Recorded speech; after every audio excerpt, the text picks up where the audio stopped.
I was born Rena Leinkram in Krakow, Poland in 1929.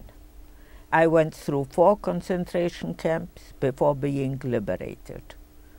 In the first camp, Plaszow, my parents, sister and grandmother were at first together.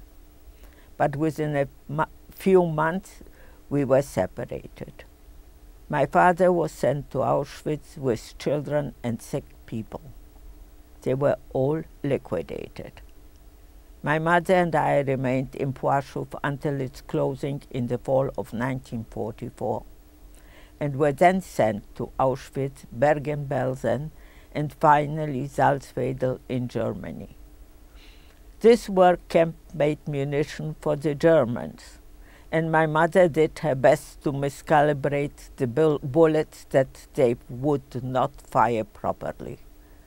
We were finally liberated by the Americans. My mother was hospitalized, and I worked in the hospital to be near her. After some months, we were put on a train to Krakow, and we arrived in September 1945. In this station, we overheard 2 non-Jews saying that today we will have fun with the Jews.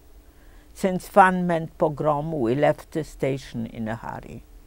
We didn't know where to go. A man approached us. He looked at my mother and said, "Rutka?"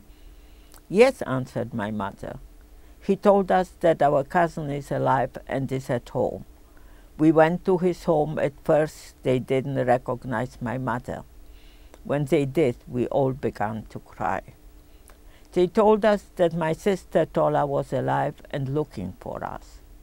In November 1945, my mother's brother, Dagobert, came to Krakow, looking for anybody from the family that may have survived.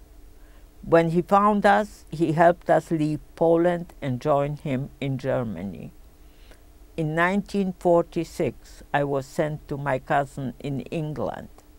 My mother and her brother contacted Sid, a brother who lived in Canada since 1929. He was able to sponsor them both, but not me, as I was a more distant relative. My mother, however, could sponsor me once she was properly established in Canada. My sister, my mother, and I were finally reunited in 1948.